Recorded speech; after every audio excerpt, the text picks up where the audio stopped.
அல்லேலூயா. எத்தனை பேர் ஆண்டவருடைய வார்த்தை கேட்க ஆவலா இருக்கிறீங்க?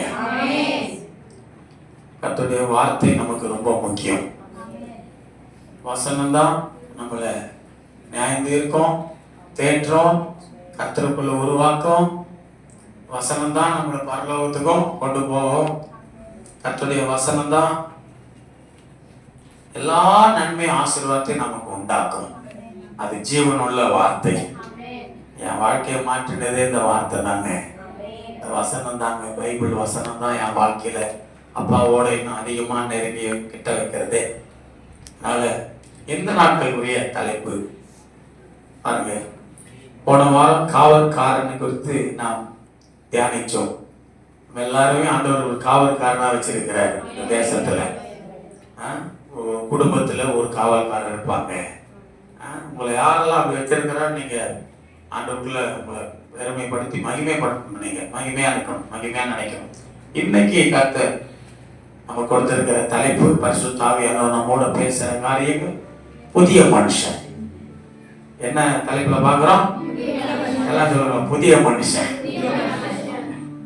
புதிய மனுஷன் யார்? இந்த புதிய மனுஷன். புதிய மனுஷன் என்றால் என்ன? புதிய மனுஷனை குறித்து வேதம் என்ன சொல்லுகிறது? யார் இந்த புதிய மனுஷன்? வாசியுங்கள். எபேசியர் 4ஆம் அதிகாரம்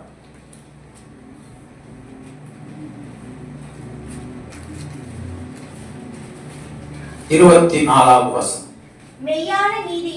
மெய்யான நீதியிலும் பரிசுத்தத்திலும் தேவனுடைய சாயலாக சிருஷ்டிக்கப்பட்ட புதிய மனுஷனை தரித்துக் கொள்ளுங்கள். அல்லேலூயா. இந்த வசனத்தை நன்கு கவனியுங்கள். மெய்யான நீதியிலும் பரிசுத்தத்திலும் தேவனுடைய சாயலாக சிருஷ்டிக்கப்பட்ட புதிய மனுஷனை தரித்துக் கொள்ளுங்கள். பரிசுத்த ஆவியானவரே, நீர் எங்களோடு கூட பேசுங்க, அசைவாடுங்க, ஆளுகை செய்யுங்க. ஆவியானவரே, யார் இந்த புதிய மனுஷன் என்றால் அவர்தான் ஆண்டவராகிய இயேசு கிறிஸ்து. மெய்யான நீதியிலும் பரிசுத்தத்திலும் தேவனுடைய சாயலாக சிருஷ்டிக்கப்பட்டவர். முந்தின மனுஷனாகிய ஆதாமை கூட அப்படிதான் ஆண்டவர் சிருஷ்டித்தார். மகிமையின் சாயலாக தான், தம்முடைய சாயலாக, மகிமையின் சாயலாக தான். ஆனால் முந்தின ஆதாம் பாவம் செய்ததினால, முந்தின மனுஷன் பாவம் செய்ததினாலே, பாவம் செய்து தேவனுடைய மகிமையை இழந்ததினால் பிந்தின ஆதாம் நமக்கு கொடுக்கப்பட்டார். அவர்தான் புதிய மனுஷன். நம்முடைய வாழ்க்கையை புதிதாக்க வந்த புதிய மனுஷன். நம்முடைய வாழ்க்கையில எல்லாவற்றையும் புதிதாக்கக்கூடிய புதிய மனுஷன் ஆண்டவராகிய இயேசு கிறிஸ்து. அவர் மெய்யான நீதியிலும் பரிசுத்தத்திலும் தேவனுடைய சாயல் கோப்பாய் நமக்கு அருளப்பட்டார், நமக்காக கொடுக்கப்பட்டார். அந்த புதிய மனுஷன் தான் கிறிஸ்து இயேசு. அவரை நாம் தரித்துக் கொள்ள வேண்டும். அவரை தரித்துக் கொள்ளும் பொழுது நம்முடைய வாழ்க்கை எப்படி இருக்கும்? நாம் அவரை தரித்துக் கொண்டால், புதிய மனுஷனை ஆண்டவராகிய இயேசு கிறிஸ்துவை நாம் தரித்துக் கொள்ளும் பொழுது நம்முடைய வாழ்க்கை எப்படியா இருக்கும் என்று சொன்னால், ஒரு புது சிருஷ்டியாக்குரிய வாழ்க்கையாய் மாறிவிடும். கிறிஸ்துவை தரித்துக் கொண்டு நீங்கள் கிறிஸ்துவுக்குள் வாழும் பொழுது 2 கொரிந்தியர் 5ஆம் அதிகாரம் 17ஆம் வசனம் இப்படி சொல்லுகிறது. ஒருவன் கிறிஸ்துவுக்குள் இருந்தால் புது சிருஷ்டியாய் இருக்கிறான், பழையவைகள் எல்லாம் ஒழிந்து போயின, எல்லாம் புதிதாயின. கிறிஸ்துவை தரித்துக் கொள்ளும் பொழுது, புதிய மனுஷனாகிய கிறிஸ்துவை நீங்களும் நானும் தரித்துக் கொள்ளும் பொழுது நம்முடைய வாழ்க்கையில பழையவைகள் எல்லாம் ஒழிந்து போய்விடும். பழைய காரியங்கள் எல்லாம், பழைய வாழ்க்கை எல்லாம் ஒழிஞ்சிடும். மாம்சத்துக்குரிய வாழ்க்கை எல்லாம் ஒழிஞ்சிடும். புதிய ஒரு வாழ்க்கையை ஆண்டவர் வாழ கிருபை செய்கிறார். புது சிருஷ்டியாய் நீ மாறுகிறாய். கிறிஸ்து உனக்குள்ளே வரும் பொழுது, நீ கிறிஸ்துவுக்குள்ளே போகும் பொழுது, கிறிஸ்துவை நீ தரித்துக் கொள்ளும் பொழுது புதிய மனுஷன் நமக்கு கொடுக்கப்படும். நாமும் புதிய மனிதர்களாய் மாறுகிறோம். நல்ல ஒரு புதிதான வாழ்க்கையை வாழுகிறோம். உண்மையா இல்லையா? தரித்து கொள்ளுங்க. இயேசு கிறிஸ்துவை தரித்து கொண்டால் அவருக்குள்ள நீ வாழ்த்தோம், அவர் உனக்குள்ள இருக்கிறதா தரித்து கொள்வது அடையாளம். அப்படி இருந்தா புது சிருஷ்டியா மாறிடலாம். ஐயோ, இந்த அம்மா முன்னெல்லாம் ரொம்ப சண்டை போட்டுட்டே இருப்பாங்க, இப்ப இந்த அம்மா இவ்வளவு சாந்தமா மாறிட்டாங்களே, எப்படி? இயேசு கிறிஸ்து உள்ள வந்துட்டாங்க, இயேசு கிறிஸ்துவை தரித்து கொண்டாங்க, அதனால இந்த அம்மா சாந்தமாயிட்டாங்க. இந்த ஐயா முன்னெல்லாம் ரொம்ப குடிப்பாரு, இப்ப குடியெல்லாம் விட்டுட்டு திருந்தி நல்ல வாழ்க்கை வாழ்றாரு. எப்படின்னா இயேசு கிறிஸ்துவை தரித்து கொண்டார், புதிய மனுஷனை தரித்து கொண்டார், புதிய வாழ்க்கை வந்துடுச்சு. அல்லேலூயா. அப்படியானால் இயேசு கிறிஸ்துவை நீ தரித்துக் கொள்ளும் பொழுது, புதிய மனுஷனாகிய இயேசு கிறிஸ்துவை நீ ஏற்றுக்கொண்டு அவருக்குள்ள நீ வாழும் பொழுது, அவர் உனக்குள்ளே வாழும் பொழுது, பழைய வாழ்க்கை எல்லாம் ஒழிச்சிடும், எல்லாம் புதிதாகிவிடும். சரி, இந்த புதிய மனுஷனை தரித்துக் கொள்ளணும்னா நாம என்ன செய்யணும்? வாசிங்க ஒரு வசனத்தை, 22ஆம் வசனம், எபேசியர் 4ஆம் அதிகாரம் 22ஆம் வசனத்தை வாசிங்க. அந்தபடி முந்தின நடக்கைக்குரிய மோசம் போக்கும் இச்சைகளாலே கெட்டு போகிற பழைய மனுஷனை நீங்கள் கலைத்து போட்டு உங்கள் உள்ளத்திலே புதிதான ஆவி உள்ளவர்களாகி. புதிய மனுஷனை எப்ப தரித்து கொள்ள முடியும்னு சொன்னா, பழைய மனுஷனை நீ கழிச்சு போட்டாதான். புது ட்ரெஸ் எடுத்தோன்னு தான் பழைய ட்ரெஸ் தூக்கி போடுறோம், அப்படிதானே சிஸ்டர்? நான் எஸ்தர் சிஸ்டர் லைவ்ல வேற போயிட்டு பார்க்கணும், பாஸ்டர் எஸ்தர் சிஸ்டர் மட்டும் கூப்பிடுறேன், கவனிங்க. புது ட்ரெஸ் வந்த பிற்பாடு பழைய ட்ரெஸ் எடுத்து போட்டுருவேன். அது புது ட்ரெஸ் வர வரையும் என்ன பண்ணிருப்பீங்க? அப்போ இங்க சொல்ற ஆண்டவர், நீ அப்படிலாம் இல்ல, நீ பழைய வருஷம் தூக்கி போடு, முதல்ல பழைய வஸ்திரத்தை கலைச்சு பழைய வாழ்க்கையை நீ தூக்கி போட்டு அதை விட்டுட்டு என்கிட்ட வா, நான் புதிய வாழ்க்கையை உனக்கு தரேன். அல்லேலூயா. பழைய வாழ்க்கை அதெல்லாம் நினைச்சு பார்க்கவே முடியாத வாழ்க்கை, கேவலமான வாழ்க்கை. ஏன்டா இப்படி வாழ்றோம்? இப்படியா வாழ்ந்திருந்தா நம்ம? ஆமா, நல்லா ஃபுல்லா குச்சி போதையில் உழுந்து கிடக்கிறோம். காலையில எடுத்து கேட்பாங்க, நான் எங்க இருக்கிறேன், என்ன ஆச்சு, என்ன நடந்துச்சுன்னு. கேவலமா வாழ்க்கை, என்ன செஞ்சேன்னு கூட தெரியாது இல்ல, அப்படித்தானே கேட்கறாங்க. இல்லையா? அப்பா குடி போதையில் ஏதாவது செஞ்சுட்டாப்பா, குடி போதையில் செய்யக்கூடாத காரியங்கள்லாம் செய்யறோம். அப்போ அந்த பழைய வாழ்க்கையெல்லாம் நினைச்சு பாருங்களேன். நம்ம தீமையில இருந்த நாட்கள், நம்ம கிட்ட இருந்த பழைய குணாதிசயங்கள், பொல்லாத வழிகள், பொல்லாத காரியங்கள் எல்லாம் அப்பா கிட்ட கொடுத்துட்டா தூக்கி போட்டு அப்பா கிட்ட வந்துடணும். சரி, இந்த வாழ்க்கை வேணும், நல்ல வாழ்க்கை தர இயேசு கிட்ட போவோம், நல்ல சிந்தை நல்ல இருதயத்தை தர இயேசு கிட்ட போவோம். ஆண்டவர் தான் புதிய மனுஷன், உன் வாழ்க்கையை புதிதாக்கக்கூடியவர். அந்த புதிய மனுஷத்துல நீ வர வேண்டும் என்றால், புதிய மனுஷனை நீ தரித்துக் கொண்டு வாழ வேண்டும் என்றால், உன்னுடைய பழைய வாழ்க்கையெல்லாம் கலைத்து போடணும். பழைய மனுஷனை தூக்கி போட்டு நான் வரணும் அப்பா கிட்ட. நிறைய பேர் வரமாட்டாங்களே, கூப்பிட்டு பாருங்களேன், ஐயோ என்னால் வர முடியாது. ஏன்னா அவங்களால இந்த உலகத்தை விட முடியல, உலகத்தை விட்டுட்டு வர முடியல. ஏன்னா உலகத்துல அவ்வளோ இன்பம் இருக்குது, அவ்வளோ சந்தோஷம் இருக்குது. எங்க அங்கிள் ஒருத்தர் இருக்காரு, பாஸ்டர், வேலூர் பக்கத்துல சோழிங்கர் பகுதியில் ஊழியம் செய்யறாரு, ஜோஷுவா பாஸ்டர். பயங்கரமா பேசுவார், போல்டா பேசுவார். திட்டிட்டு இருக்கிறார் சபையில விசுவாச பிள்ளைகளை, ஊழியக்கார குடும்பத்துல ஊழியக்கார பிள்ளைகளே திட்டுறாரு. நிறைய ஊழியக்கார மகன்லாம் ஆண்டவர் பிரியம் இல்லாத வாழ்க்கை வாழ்றது, ஊழியக்கார பாஸ்டர் மகனா இருந்துங்கன்னே தப்பு பண்றான், உலக பிரகாரமா வாழ்றான். சபைக்கு வர விசுவாசி பிள்ளைகள், கிறிஸ்தவ பிள்ளைகளா இருந்து கூட என்ன பண்றோம், நம்ம ஆண்டவர் பிரியம் இல்லாம வாழ்றோம் அப்படின்னு திட்டுவார். நான் போன் பண்ணி கேட்டேன், அங்கிள் பயங்கரமா என்ன அங்கிள் போல்டா சொல்லிட்டீங்க, அவ்வளவு இதுவா பேசுறீங்க, எல்லா பாஸ்டர் பசங்களும் அப்படி. யோ, எல்லா பாஸ்டர் பசங்கன்னா நான் சொல்றது யாரு குத்துதோ அவங்க ஏற்றுக்கொள்ளட்டையா, அதுவும் கரெக்டு தான். எங்க பசங்களும் அப்படி இல்லப்பா, நிறைய பசங்க அப்படிதான் தெரியுறானுங்க. இல்ல ராஜன், நான் பார்த்தவரை எங்க ஊர் சைடுலாம் நிறைய ஊழியக்கார பிள்ளைங்களாம் கெட்ட வழிதான் போயிட்டு இருக்கிறான். அதனாலதான் நான் அப்படி பேசினேன், சொன்னேன். ஏற்றுக்கொள்றவங்க ஏற்றுக்கொள்ளட்டும், ஓகே அங்கிள் பரவாயில்ல, கர்த்தர் நல்லவர். ஏன்னா ஏன் சொல்றேன் இந்த காரியத்தைனா, அவ்வளவு ஒரு கடினமா இன்னைக்கு நிறைய பேர் வாழ்க்கை உலகத்தை விட்டுட்டு வர முடியல. உலகத்துல அவ்வளவு இன்பம் இருக்குது அவங்களுக்கு, ஆனா அது அழிவுல கொண்டு போகன்றது தெரியல. இன்னைக்கு நிறைய பேர் வாழ்க்கை பயங்கரமான போராட்டத்துக்குள்ளும் பலவிதமான தீமைக்குள்ளும் பிரச்சனைகளுக்குள்ளும் வாழ்ந்து கொண்டிருக்கிறார்கள். சமாதானம் இல்லை, நிம்மதி இல்லை, பெற்றோர்கள் பிள்ளைகளுக்குள்ள சமாதானம் இல்லை, ஒருமனம் இல்லை, கீழ்ப்படிதல் இல்லை. பிள்ளைகள் மித்தமாய் பெற்றோர்கள் கண்ணீர் வடிக்கிறார்கள். சகோதர சகோதரி மித்தமாய் ஒருவர் வேதனைக்குள்ளாகி இருக்கிறார்கள். பொல்லாத வழி, வாழ்க்கையில நிம்மதி இல்லை. இதோ ஆண்டவராகிய இயேசு கிறிஸ்து புதிய மனுஷனாய் உனக்குள்ளே வர விரும்புகிறார். அந்த புதிய மனுஷனை தரித்து கொண்டா உன் பழைய வாழ்க்கைக்கு எல்லாம் ஒரு முற்றுப்புள்ளி வச்சிடலாம். உன் பழைய வாழ்க்கை உன்னை விட்டு மாறிடும். புதிய வாழ்க்கை நீ வாழலாம். புதிய வாழ்க்கை வாழணும், உலகத்தை வெறுக்கணும்.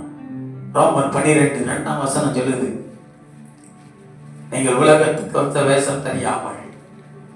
வாசிங்களேன், ரோமர் 12:2. இந்த பிரபஞ்சத்திற்கு ஒத்த வேஷம் தெரியாமல் தேவனுடைய நன்மையும் பிரியமும் பரிபூர்ணமான சித்தம் என்னதென்று பகுத்தறியத்தக்கதாக உங்கள் மனம் புதிதாகிறதுனாலே நீங்கள் மறுரூபமாகிறீர்கள். இயேசு கிறிஸ்து உள்ள வந்துட்டாருன்னா மறுரூபமாகிடுவோம். அது வரைக்கும் நம்மளுக்கு தெரியாது. யார் பார்க்கறவங்க முன்னாடிலாம் நடிக்கிற வாழ்க்கை தான். ஆளுக்கு ஏற்ற மாதிரி வாழ்ற வாழ்க்கை. ஆமா, ஆளுக்கு ஏற்ற மாதிரி வாழ்ற வாழ்க்கை பார்க்கறவங்க முன்னாடி. அதான் உலகத்துக்கு ஒத்த வேஷம். அதான் பிரபஞ்சம் சொன்னா உலகம். இந்த பிரபஞ்சத்திற்கு ஒத்த வேஷம் தரிக்கிற வாழ்க்கை அதெல்லாம் வேணாம்ப்பா. நன்மையும் பிரியமும் பரிபூர்ணமான சித்தம் இன்னதென்று பகுத்தறியத்தக்கதாக உங்கள் மனம் புதிதாகிறதுனாலே நீங்கள் மறுரூபமாகுவீர்கள். மனம் புதிதாயிடுச்சுன்னா மறுரூபமாயிடுவ. நீ மகிமைக்குள்ள பிரவேசித்துருவ. பரலோக ராஜ்யத்துக்கு தகுதியுடைய பிள்ளையா மாறிடுவோம். அல்லேலூயா. அப்ப மெய்யான நீதியிலும் பரிசுத்தத்திலும் தேவனுடைய சாயலாக சிருஷ்டிக்கப்பட்ட புதிய மனுஷனை தரித்துக் கொள்கிறோம். புதிய மனுஷன் தான் கிறிஸ்து. கொலோசியர் 3:10 இப்படியாய் சொல்லுகிறது. வாசிங்கள், கொலோசியர் 3:10. தன்னை சிருஷ்டித்தவருடைய சாயலுக்கு ஒப்பாய் பூரண அறிவடையும்படி புதிதாக்கப்பட்ட புதிய மனுஷனை தரித்துக் கொண்டீர்களே. இதுல எப்படி தெரியுமா சொல்லுது வார்த்தை? புதிய மனுஷனை தரித்துக் கொள்ளுன்னு சொல்லுது. நல்லா கவனிக்கணும். இங்க பாருங்க, எல்லாம் பாருங்க, என்ன பாருங்க. புதிய மனுஷனை தரித்துக் கொள்ளணும். புதிய மனுஷன் யாரு?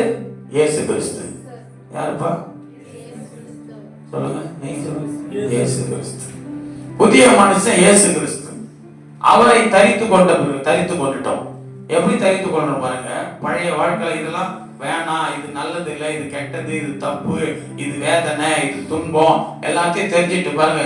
தேவன் தன்னை சிருஷ்டித்தவருடைய சாயலுக்கு ஒப்பாய் பூரண அறிவடைபடி புதிதாக்கப்பட்ட புதிய மனுஷனை தரித்து கொண்டு இருக்கிறீர்களே. கிறிஸ்துவை அறிகிற அறிவு உனக்குள்ள வந்துருச்சு. அவரை ஏற்றுக்கொண்டுட்ட, அவரை விசுவாசத்தை ஏற்றுக்கொண்டவங்க அத்தனை பேரும் அவங்க பிள்ளைகள் இல்ல. இப்ப அவரை ஏற்றுக்கொண்டதுக்கான மனம் வந்துருச்சு. ஏற்றுக்கொண்டுட்டோம். அறிவு வந்துருச்சு. இப்ப நம்ம என்ன அறிவுல இருக்கிறோம்னா, ஐயோ நான் கிறிஸ்துவை தரித்து கொண்டு இருக்கிறேன். என்ன அறிவு நமக்குள்ள உண்டாயிருக்குது? கிறிஸ்துவை நான் தரித்து கொண்டு இருக்கிறேன். எத்தனை பேருக்கு அந்த அறிவு இருக்கு? நான் கிறிஸ்துவை தரித்து கொண்டு இருக்கிறேன், புதிய மனுஷனை தரித்து கொண்டு இருக்கிறேன். அதனால கொலோசியர் சபைக்கு எழுதும் போது சொல்றார் பவுல் அப்போஸ்தலன், நீங்கள் புதிய மனுஷனை தரித்து கொண்டீர்களே. கிறிஸ்துவை தரித்து கொண்டவங்க ஒரு ஆமென் சொல்லுங்க சத்தமா. ஆமா, இந்த அறிவு இருக்கு நமக்குள்ள. இயேசு எனக்குள்ள இருக்கிறார். நான் இயேசுவின் பிள்ளை என்ற அறிவு வந்துருச்சு. இயேசுவின் நாமம் என் மேல தரிக்கப்பட்டிருக்கிறது. நான் இயேசுவின் பிள்ளை. அப்போ அந்த அறிவு இருக்கு. ஆனா இயேசுவின் பிள்ளை செய்யக்கூடாத வேலையெல்லாம் செய்யறோம். அப்போ அறிவை இழந்து போறோம். கிறிஸ்துவை தரித்து கொண்ட நீங்களும் நானும் செய்யக்கூடியவைகள், செய்யக்கூடாதவைகள். புதிய மனுஷனாகிய கிறிஸ்துவை தரித்து கொண்டிருக்கிற நாம், அவர்தான் புதிய மனுஷன் உள்ள வந்துட்டார். அவர் பேர், இன்னொரு பேர் இது, உள்ளான மனுஷன். உள்ளான மனுஷன் நாளுக்கு நாள் நான் இருக்கணும். ஆமா, அதுக்கு உதவி செய்வது பரிசுத்த ஆவியானவர். கிறிஸ்து உனக்குள்ள நாளுக்கு நாள் புதிதாகினே இருக்கணும். உங்களுக்குள்ள எனக்குள்ள கிறிஸ்து எப்படி இருக்கணும்? நாளுக்கு நாள் இன்னும் ஆண்டுக்குள்ள பரிசுத்தமா இருக்கிறவன் இன்னும் பரிசுத்தம். அநியாயம் செய்கிறவன் இன்னும் நீ தேவனுடைய பிள்ளை, பரிசுத்தமா இருக்கிற இன்னும் பரிசுத்தமாகணும். அதுதான் நாளுக்கு நாள் கிறிஸ்துவுக்குள்ள நாம வளர்கிறது, புதிதாக்கப்படுற அடையாளம். இவ்வளவு நாள் பைபிளே படிக்கல, நான் இப்ப பைபிள்லாம் படிக்க ஆரம்பிக்கிறேன். ஆமா, ஒரு சில சகோதரி சொன்னாங்க சாட்சி, பைபிளே படிக்க மாட்டோம் பாஸ்டர், இப்ப பைபிள் படிக்கிறேன். ஆனா இன்னைக்கு சர்ச்சில் காணும். பரவாயில்ல, அவங்களாம் ஆண்டவருக்குள்ள நிலைச்சிருக்கிறவங்க கிடையாது. அதான் தெரிஞ்சுங்க. நான் எல்லாம் சொல்லுவேன், கர்த்தருக்குள்ள நிலைச்சிருக்கிறவங்க யார் தெரியுமா? ஆமா, எவ்வளவு தூரம் ஊருக்கு போனாலும் ஓடியாந்துங்க பாரு. அதான் கர்த்தருக்குள்ள நிலைச்சிருக்கிற வாழ்க்கை. என்ன விசேஷமோ என்ன காரியமோ எது வந்தாலும் ஆண்டவர் சபைக்கு போனோம்டான்னு ஓடியாத உணர்வு வருது பாருங்க, அந்த எண்ணம் வருது பாருங்க. அதுதான் கிறிஸ்துவுக்குள்ள நிலைத்திருக்கிற வாழ்க்கை. ஐயோ நாளைக்கு சர்ச்சைக்கு போனோம், எப்படி இருந்தாலும் பரவாயில்ல, நான் போய் சேரணும். அந்த உணர்வை கொடுக்கிறவர் தான் கிறிஸ்து. அதான் புதிய மனுஷனை தரித்து கொண்ட வாழ்க்கை, வாழ்கிற வாழ்க்கை. அருமையான பெரிய தேவ பிள்ளைகளே, கிறிஸ்துவை தரித்துக் கொண்டிருக்கிற நாம், புதிய மனுஷனை தரித்துக் கொண்டிருக்கிற நாம், எதெல்லாம் செய்யணும், எதெல்லாம் செய்யக்கூடாது, எப்படி வாழணும், எப்படி வாழக்கூடாது, ஒரு சில வசனங்களை மட்டும் நாம் பார்த்து நாம் கடந்து செல்லலாம். வாசிகள். கிறிஸ்துவை தரித்துக் கொள்ள முதலாவது நாம் செய்வது உலகத்தை விடணும். பழைய மனுஷனை கலைச்சு போட்டுட்டு கிறிஸ்துவை தரித்துக் கொள்ள முடியும். உலகத்தை விடணும். உலகத்தின் அதிபதியை சாத்தான் கிட்ட வெளியே வரணும். அவனை விட்டு விலகி அவனை நம்ம கிட்ட துரத்திடணும். அடுத்து இந்த உலக காரியங்கள்ல நம்ம ஜாக்கிரதையா இருக்கணும், விழித்திருக்கணும்.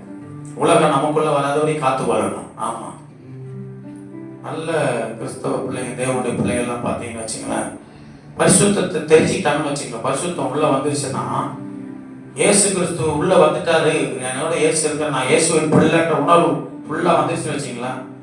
சொல்லட்டுமா, நீங்க தப்பா நினைக்கக்கூடாது. யாரும் பார்க்கறவங்களாம், நான் உங்களை குறை சொல்லல. யாருமே இந்த கையில இருக்கிற நகம், காலில் இருக்கிற நகோட கலர் ஆகாது. இயேசு கொடுத்த வாழ்க்கை, இயேசு அனுப்பிச்சது போலே இருக்கும். நான் சொல்ற வாழ்க்கை தேவனுக்கு புறம்பானது எல்லாத்தையும் நீயே தூக்கி போட்டுருவார். எதெல்லாம் விரும்ப மாட்டேன், தேவன் விரும்பாம இருக்கிறாரோ, தேவன் எதெல்லாம் விரும்பலையோ அதெல்லாம் நீயும் விரும்ப மாட்டேன். இயேசு உள்ள வந்துட்டாருன்னா, ஆண்டவரே கர்த்தர் என்னை நடத்துங்கப்பா. நல்ல பிரியாணி சாப்பிடுவேன் நான். ஆமா, சிக்கன், மட்டன், பீஃப் எல்லா பிரியாணி சாப்பிடுவேன். நினைச்சா சாப்பிடுவேன், நினைச்ச நேரத்தெல்லாம் சாப்பிடுவேன். இன்னைக்கு நான் ஆண்டவர்கிட்ட சொன்னேன், ஏசப்பா என் சரீரத்துல நான் இன்னைக்கு உங்க ஊழியத்துல எழுப்பி பிரகாசிக்க விரும்புறேன். உங்களுக்காக வாழணும். பிசாசு உங்களை விட்டு பிரிச்சு பல சதி நாசங்களுக்குள்ள, பல நாசங்களுக்குள்ள கொண்டு போயிட்டான். ஊழியத்திலையும் சரி, எல்லாத்திலையும் ஒரு வளர்ச்சி இல்லாம இருக்கக்கூடாது. ஆண்டவருடைய பிள்ளைய அவர் பரிசுத்தமா உண்மையா ஊழியம் செய்யணும்னு சொல்லும்போது அப்பதான் சில ஞானங்கள்லாம் வந்துச்சு. அப்ப ஆண்டவர்கிட்ட சொன்னேன், ஏசப்பா இந்த சரீரத்திற்கு கேடு உண்டாக்குற, என் சரீரத்துக்கு பல கேடுகளை விளைவிக்கிற உணவுகள் எல்லாம் நான் தவிர்க்கணும். அதெல்லாம் நான் தவிர்த்து அதிலிருந்து நான் விடுதலையாவது நீங்க உதவி செய்யுங்கப்பா.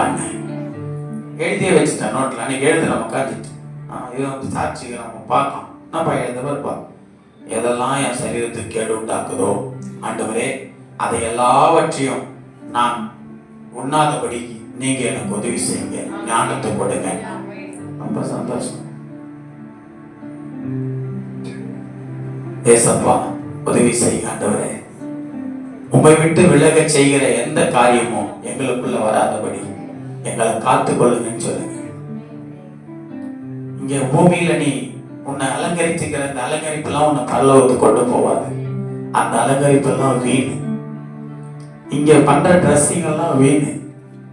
ஆண்டவர் உனக்கு கொடுத்திருக்கிற ரட்சிப்பின் வஸ்திரமே பரலோகத்திலே நீ தரித்து கொண்டு நிற்க போகிறாய். நான் யாரையும் மொட்டைப்படி சொல்லல. அதே போல சர்ச்சில் வரும்பொழுது கூட உன் குழந்தைகளுக்கெல்லாம், பிள்ளைகளுக்கெல்லாம் சபைக்கு வரும்பொழுது நிறைய பேர் தெரியல மாட்டிக்கொள்ள. ஆனா சில பேர் காணிக்கையாவே எடுத்துட்டு இந்த சலங்கெல்லாம் காலில் கட்டிட்டு, அது குழந்தைங்க தெரியாது இல்லை, நம்ம குழந்தை சொல்ல முடியுமா? சில சலங்கெல்லாம் காணிக்கை பெட்டிலே வந்துருச்சு, காணிக்கையா வந்துருச்சு. ஆமா, மைக் கூட சில சலங்கை நல்லா வந்துருக்கும். அதெல்லாம் இந்த கொலுசெல்லாம் போறேன். போடவன் நான் குற்றம் யாரையும் குறை சொல்லலை. போட தேவன் எதெல்லாம் விரும்பலையோ, தேவனுக்கு பிடிக்காததெல்லாம் எதுவும் அதெல்லாம் நான் தூக்கி போட்டேனப்பா அப்படின்னு சொல்லிட்டு அர்ப்பணிப்போட வாழ்கிற வாழ்க்கை ஆசீர்வாதமா இருக்கும். நான் அதான் சொல்லுவேன்.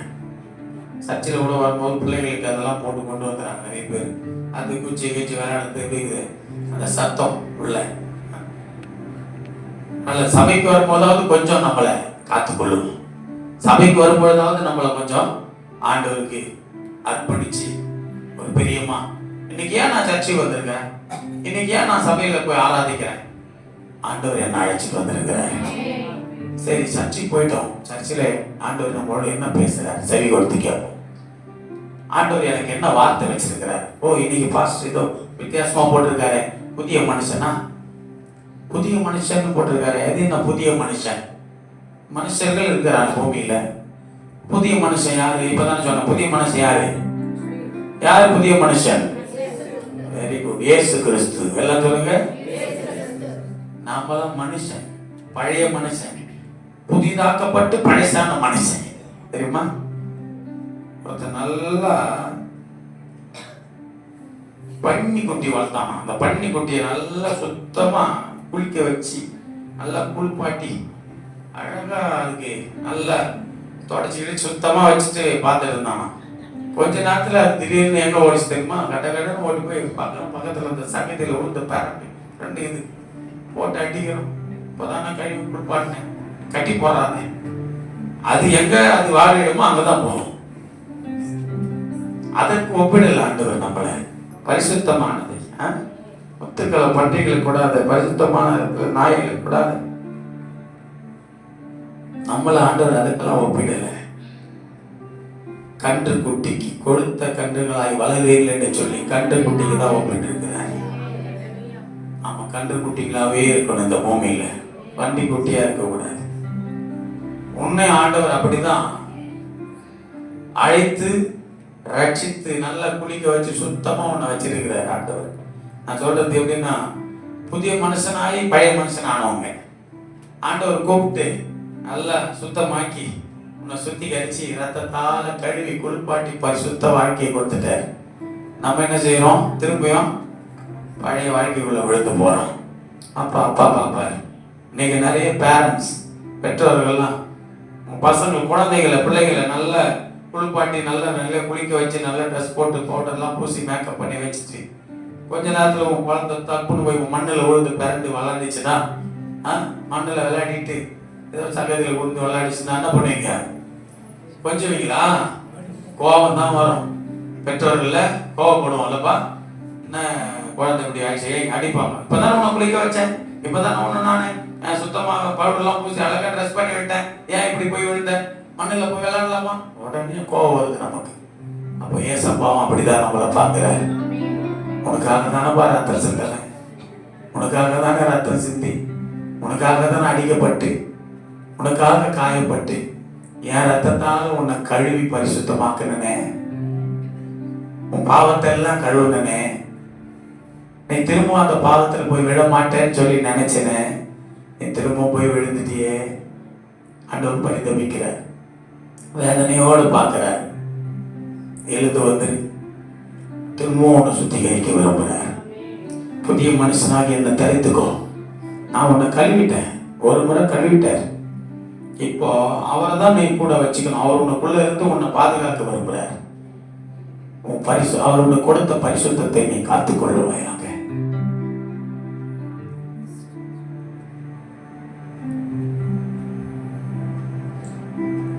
உலகத்தை விட்டு விலகி திரும்பவும் கர்த்தரிடத்தில் வரும் பொழுது, கிறிஸ்துவை தரித்துக் கொண்டு வாழும் பொழுது, அன்பு, பரிசுத்தம், தாழ்மை, கீழ்ப்படிதல், இந்த 4 காரியங்கள் உனக்குள்ள ஆண்டவர் கொடுக்கிறார். அன்பு, பரிசுத்தம், தாழ்மை, கீழ்ப்படிதல். இயேசுவின் அன்பு உனக்குள்ள புதிய மனுஷனை தரித்து கொண்டேன்னா, கர்த்தராகிய இயேசு கிறிஸ்து உனக்குள்ள இருந்தால், இயேசு கிறிஸ்துவை நீ தரித்து கொள்ளும் பொழுது உன் வாழ்க்கையில கிறிஸ்துவின் அன்பு வருது. கிறிஸ்துவின் அன்பு, அந்த அன்பு யாரையும் புறக்கணிக்காது. அது தாய் தகப்பனை நேசிக்கிற அன்பு, அது பிள்ளைகளை நேசிக்கிற அன்பு, ஒருவருக்கு ஒருவர் விட்டு கொடுக்கிற அன்பு, அது தாழ்மையான அன்பு. அதுவே இயேசு கிறிஸ்துவின் அன்பு. புதிய மனுஷனை தரித்து கொண்டால் நீ கிறிஸ்துவின் அன்பிலே நிலைத்திருக்க முடியும். உன்னை யாரும் வெறுக்க மாட்டாங்க, நீ யாரையும் வெறுக்க மாட்ட. உன்னை எல்லாரும் நேசிக்கும்படி ஆண்டவர் நடத்துவார். தாழ்மையா இருப்ப, நீ பரிசுத்தமா வாழ்வ. இந்த பூமியில உன்னை பரிசுத்தமா காத்துக்கொள்ள முடியும் கிறிஸ்து உள்ள இருந்தாருன்னா. கிறிஸ்துவுக்கு வெளியே நீ போறதுனாலதான், கிறிஸ்துவ விட்டு தூரமா போறதுனாலதான் உலகம் உன்னை மேற்கொள்ளுது. உலகம் மேற்கொண்டோட என்ன பண்றீங்க? இன்னைக்கு நிறைய பேர், நான் இப்ப ஆண்டவர்களை நிக்கிறேன்னா தூக்கி போட்டேன், எல்லாத்தையும் தூக்கி ஃப்ரெண்ட்ஸ் எல்லாம் எல்லாரும் உலக பிரகாரமான உலக பிரகார வாழ்க்கை வாழ நண்பர்லாம் விட்டு வேற. ஏன் தெரியுமா? ஆண்டவருக்காக நினைக்கிறேன், ஆண்டவர் உள்ள வச்சுக்கிட்டேன். இப்ப ஆண்டவர் வேறு பிரிச்சு கொண்டு வர்றார். தீமையில இருந்தாலும் விளக்குறாரு. தீய காரியங்கள்ல இருந்து, தீய நண்பர்கள், எந்த மனுஷனுக்காகவும் யாருக்காகவும் நீ ஆண்டவரை துக்கப்படுத்துறாதீங்க. ஆண்டவரை துக்கப்படுத்துறாதீங்க. யாருக்காகவும் போய் பேசுறாத, யாருக்காகவும் திருடிடாத, யாருக்காகவும் நீ கெட்ட வார்த்தை பேசுறாத. ஆமா, சகோதரி சாட்சி சொன்னான், கெட்ட வார்த்தை பேசுன நீ பேசுறாத. அவங்க கிறிஸ்துவ தரித்து கொள்ளல, நீங்கள் நானும் கிறிஸ்துவ தரித்து கொண்டுட்டோம். தரித்து கொண்டுட்டா முதலாவது காரியம் 25ஆம் வசனம், எபேசியர் 4:25, பொய்யை கலைத்து போட்டு மெய்யை பேச கடவுள். கிறிஸ்துவை தரித்து கொண்டால், புதிய மனுஷனை தரித்து கொண்டிருக்கிற நாம் பொய்யை கலைத்து போடணும். கிறிஸ்துவை புதிய மனுஷனை தரித்து கொள்ளணும்னா பழைய மனுஷனை கலைத்து போட்டு கிறிஸ்துவை தரித்து கொண்ட பிற்பாடு, புதிய மனுஷனாகிய கிறிஸ்துவை தரித்து கொண்ட பிற்பாடு முதல்ல பொய்யை கலைத்து போடு. பொய்யான வாழ்க்கை இருக்கக்கூடாது. யாரெல்லாம் பொய்யை கலைத்து போட்டு வாழ விரும்புற? ஒரு சிலர் தான். பொய்யான வாழ்க்கை, மாயான வாழ்க்கை, மனுஷனுக்கு முன்னாடி ஏமாத்துற வாழ்க்கை, மனுஷனை ஏமாத்துற வாழ்க்கை வேண்டாம். இயேசு சொல்றாரு, இதெல்லாம் இயேசப்பா சமூகத்துல தான் கற்றுக்கொள்ள முடியும். நீ அதான் நல்ல தெய்வம் இயேசு. பொய் பேசாத. சண்டே கிளாஸ்ல கூட அதான் சொல்லி கொடுத்தோம் நாங்களாம், எங்களுக்கு கற்றுக்கொண்டு அதான். பொய்யை கலைத்து அவனவன் பிறனுடன் மெய்யை பேச கடவன்.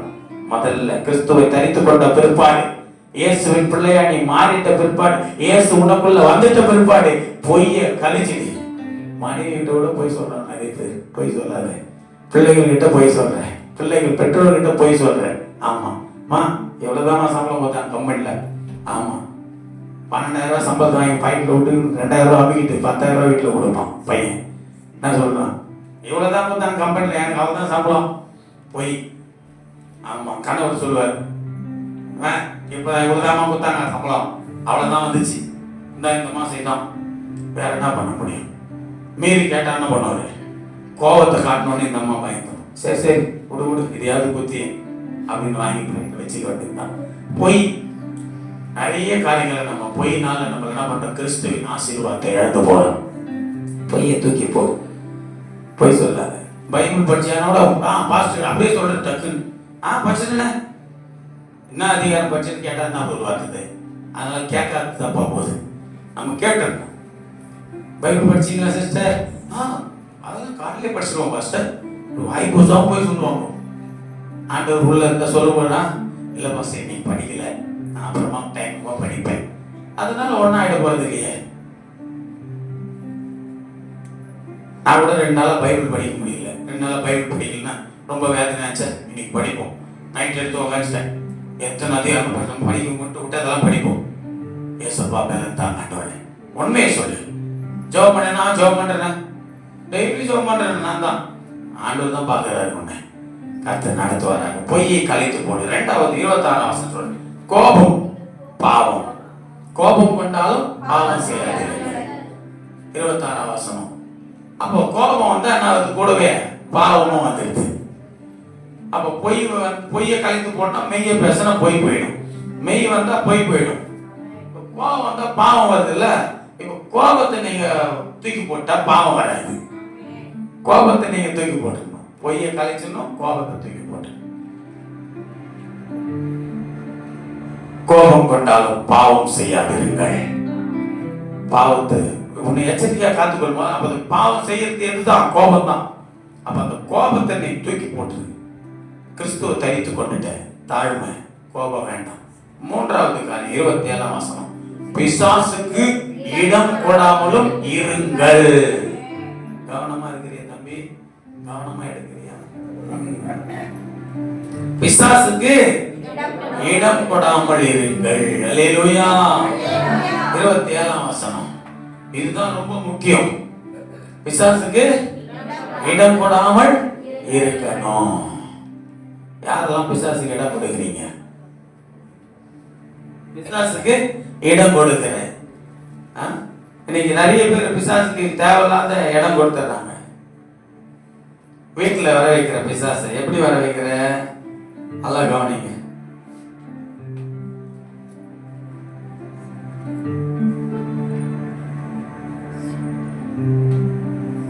ஒரு வார்த்தை கணவர் எக்ஸ்ட்ரா சொல்லிட்டாலோ கோபமா பேசிட்டாலோ இங்கதான் உள்ள பிசாசுக்கு இடம் கொடுக்கிறது.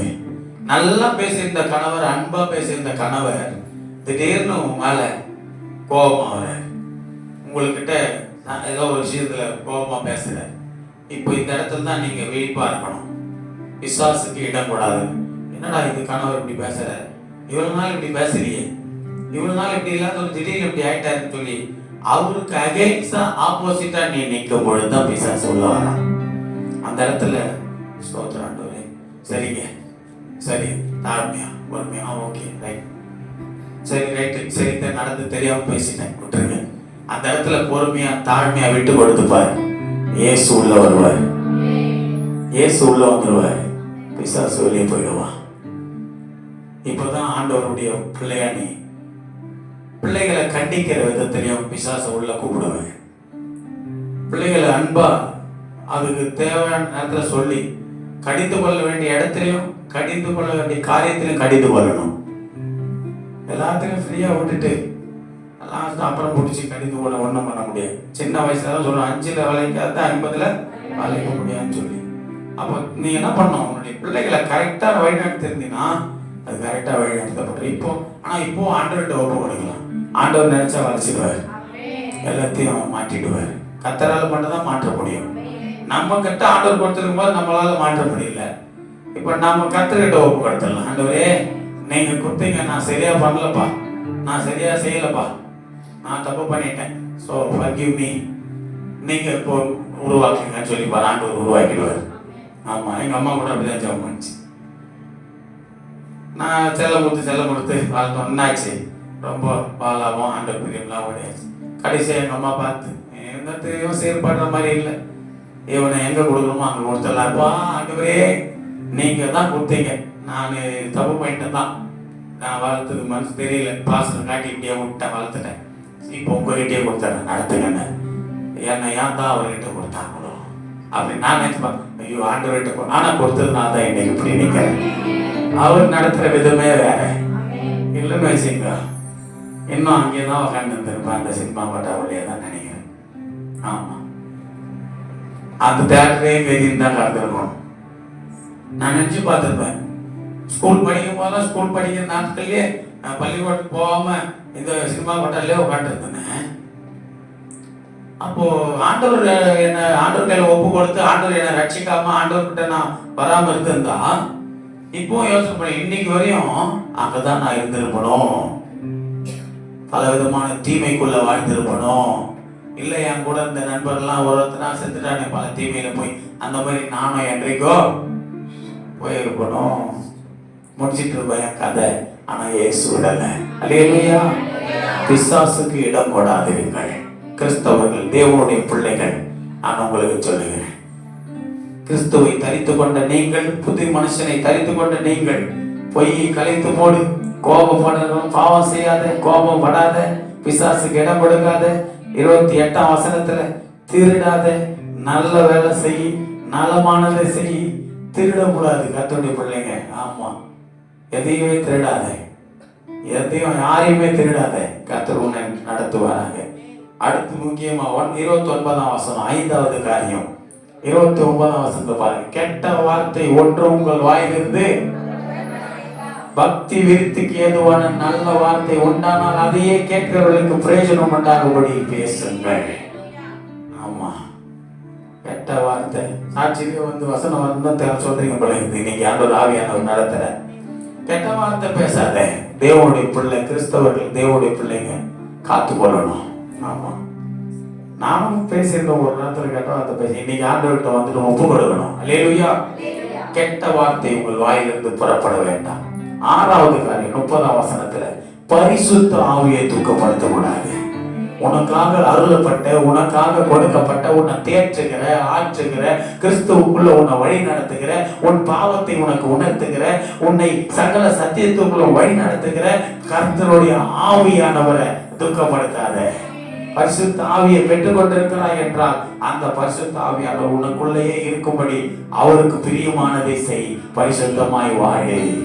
அவர் உனக்குள்ளே மகிழ்ந்து உன்னை மணவாளனாக இயேசு கிறிஸ்துவுக்கு ஏற்ற மணவாட்டியாய் உருவாக்குவார். அவரையும் துக்கப்படுத்துறாரு. நான் தெரியுமா பரிசுத்த ஆவியை துக்கப்படுத்த சொல்றேன். பரிசுத்த ஆவியானவர் ரொம்ப முக்கியமானவர். நமக்கு ஆண்டவரால் அருளப்பட்டவர். இந்த பூமியில எல்லாத்தையும் மன்னிப்பார் ஆண்டவர். பைபிள்ல சொன்னார், நீ என்ன செஞ்சாலும் மன்னிச்சிருவேன், ஒரு காரியத்தை மன்னிக்க மாட்டேன். எதுக்கு தெரியுமா?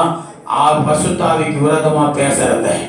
யாரெல்லாம் பரிசுத்த ஆவியை கிண்டல் பண்றியோ, பரிசுத்த ஆவியானவரை கேலி பண்றியோ, பரிசுத்த ஆவிக்கு விரோதமா பேசுறியோ, பரிசுத்த ஆவியானவரை நீ பரியாசம் பண்றியோ, அவங்கள ஆண்டவர் மன்னிக்கவே மாட்டார். அவர் கொடுத்தது நமக்கு. அவர் கொடுத்ததை நீ அலட்சியப்படுத்தக்கூடாது, துக்கப்படுத்தக்கூடாது. ஞானஸ்தானம் எடுத்து ரட்சிக்கப்பட்ட பிள்ளை நீ, பரிசுத்த ஆவியானவர் உனக்குள்ள இருந்தானா உன்னை சகல சத்தியத்திற்குள்ளாம். பரிசுத்த ஆவியில் இருக்கிற இங்க உட்கார்ந்து இருக்கிற பிரசங்கம் பண்ணல, இந்த பிரசங்கத்தை நீங்க கேட்கறது கூட சோர்ந்து போக மாட்டேன். பரிசுத்த ஆவி உள்ள இருந்தா வேலைப்படுத்திக்கிட்டே இருப்பார். உன்னை வார்த்தையை கேட்கும்படி சிந்தை கொடுத்துட்டே இருப்பார். ஆமா, சோர்ந்து போகவே மாட்டேன். நம்மள 6 மணி நேரம் 3/4 மணி நேரம் தான் நடத்துறோம். நாங்கெல்லாம் போயிட்டு உட்கார்ந்தோம்னா 2 மணி நேரம் 2.5 மணி நேரம் இங்க ஒரு கூட்டம் நடக்குது. பாஸ்டர் ஏகாய் மெல்கிசேதேக்கு ஒரு பாஸ்டர் இருக்கிறாரு இந்த பக்கத்துல ஓயம்மான்ல. சபை நடந்த டைம் மட்டும் தான், போடுற டைம் தான் இருக்கும். நான் கூட அதை பார்த்தா கற்றுக்கணும். ஒரு ஆரம்ப டைம் தான், ஸ்டார்டிங் டைம் மட்டும் தான் போடுவார். முடிக்கிறதுல அவர் கையில் இல்லை, ஆவியானவர் தான். ஆனால் அந்த கூட்டத்தில் உட்காந்தா எனக்குள்ளே ஒரு பலன். 2 மணி நேரம் 3 மணி நேரம் பேசணும் கூட அது கேட்டுக்கிட்டே இருக்கணும் போல இருக்கும். ஏன்னா கர்த்தருடைய ஆவியானவர் எனக்குள்ள இருக்கிறதுனால அங்கே பலனோடு உட்கார்ந்து பலப்படுத்துறார். அதுதான் கர்த்தருடைய வார்த்தை. கடைசியா இதெல்லாம் நீக்கிவிட்டு இவைகள் எல்லாம் செய்து வாழணும். பாருங்க, உலகத்தை விட்டுடணும், பொய்யை கலைத்து போடணும். அதாவது புதிய மனுஷனை தரித்து கொள்ளணும்னா பழைய மனுஷனை கலைத்து போடணும். பழைய மனுஷனை தூக்கி போட்டுதான் இயேசுக்குள்ள வரணும். அப்பதான் ஆண்டவர் உனக்குள்ள வருவார். அடுத்து பொய்யை கலைத்து போடு. உலக காரியங்கள்லாம் விட்டுட்டு வந்து பொய்யை கலைக்கணும், மெய்யை பேசணும், கோபத்தை விட்டுடணும், பாவம் செய்யக்கூடாது. 3வது பிசாசுக்கு இடம் கொடுக்கக்கூடாது. 4வது திருடக்கூடாது, நல்ல வேலை செய்யணும். அடுத்து கெட்ட வார்த்தை பேசக்கூடாது, பரிசுத்த ஆவியை துக்கப்படுத்தக்கூடாது. இப்ப 7வது கடைசியா 30-32 வசனம் வாசிக்கலாம். 31 வசனம் 32 வசனம் வாசிக்கலாம். சகல விதமான கசப்பும் கோபமும் மூர்க்கமும் கூக்குரலும் தூஷணமும் மற்ற எந்த துர்க்குணமும் உங்களை விட்டு நீங்க கடவுளே. யாருக்குள்ளலாம் இருக்குது கசப்பு, கோபம், மூர்க்கம், கூக்குரல், தூஷணம், பகை, விரோதம், கசப்பெல்லாம் வச்சுக்க கூடாது. கர்த்தருடைய பிள்ளைங்க பகையை தூக்கி போடு. கசப்பு வைக்காத. யார் மேலே கசந்து கொள்ளாத. ஏசப்பா உன்னை கசந்து கொள்ள வைக்கல. ஆண்டவர் பிள்ளை எல்லாரையும் நேசிக்கிற பிள்ளைகளா நீ இருக்கணும். அப்பதான் கிறிஸ்துவ பிரதிபலித்து காட்ட முடியும். உலக மனுஷனை நேசி, சத்தியத்தை அறிந்தவங்களை கடிந்து கொள், நல்வழி நடக்கட்டும் அவர்கள். அடுத்து 32 வசனத்தை பாருங்க. கசப்பு, கோபம், மூர்க்கம், கூக்குரல், தூசணம் எல்லாம் துர்க்குணமும் நம்மளை விட்டு நீக்கணும். துர்க்குணங்கள் 32 சொல்றார். ஒருவருக்கு ஒருவர் தயவாயும், கிறிஸ்துவை தரித்து கொண்ட பிள்ளைகள் இப்படிதான் இருக்கணும். தயவாய், ஒருவருக்கு ஒருவர் தயவாயும் மன உருக்கமாயும் இருந்து கிறிஸ்துவுக்குள் தேவன் உங்களுக்கு மன்னித்தது போல நீங்கள் ஒருவருக்கு ஒருவர் மன்னியுங்கள். அல்லேலூயா. ஆண்டவருடைய பிள்ளைங்க தயவாய், ஒருவருக்கு ஒருவர் உருக்கமாய் நேசித்து வாழ்ற வாழ்க்கை, மன்னிச்சு வாழ்ற வாழ்க்கை, இதுதான் புதிய மனுஷனை தரித்துக் கொள்ளுகிற வாழ்க்கை. எல்லாரும் எழுந்து நின்று தேவ சமூகத்தில், அப்பா புதிய மனுஷனை தரித்துக் கொள்ளுகிறோம். இதோ புதிய மனுஷன் எங்களுக்காக அருளப்பட்டார், கொடுக்கப்பட்டார். அவர்தான் கிறிஸ்து. கிறிஸ்துவை நாங்கள் தரித்து கொண்டு வாழும்படி அனுக்கிரகம் செய்வீராக. எல்லாரும் அந்த சமூகத்துல கொஞ்சம் கர்த்தரை ஸ்தோத்திரம் பண்ணுங்க. ஸ்தோத்திரம், ஸ்தோத்திரம், ஸ்தோத்திரம். ஏசப்பா, புதிய மனுஷனை தரித்து கொண்டு நான் வாழணும். இதோ புதிய மனுஷன் எனக்குள்ள.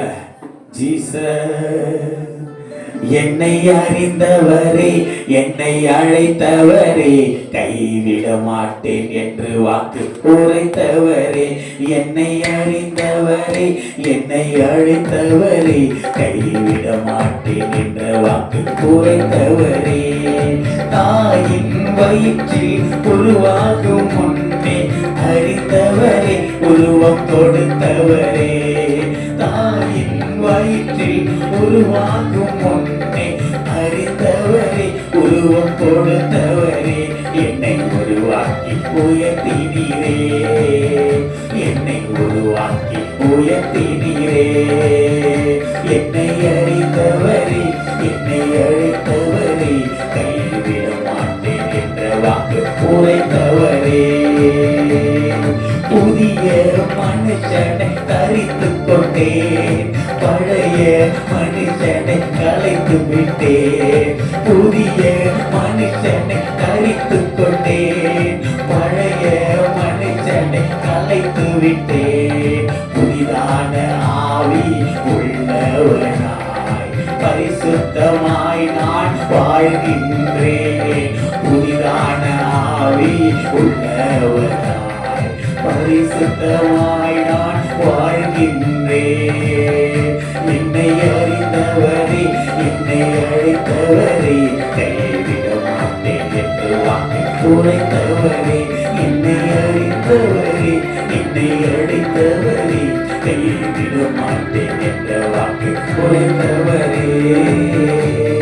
ஆண்டவரே, எங்களை அழைத்த தெய்வம், கைவிட மாட்டீர்.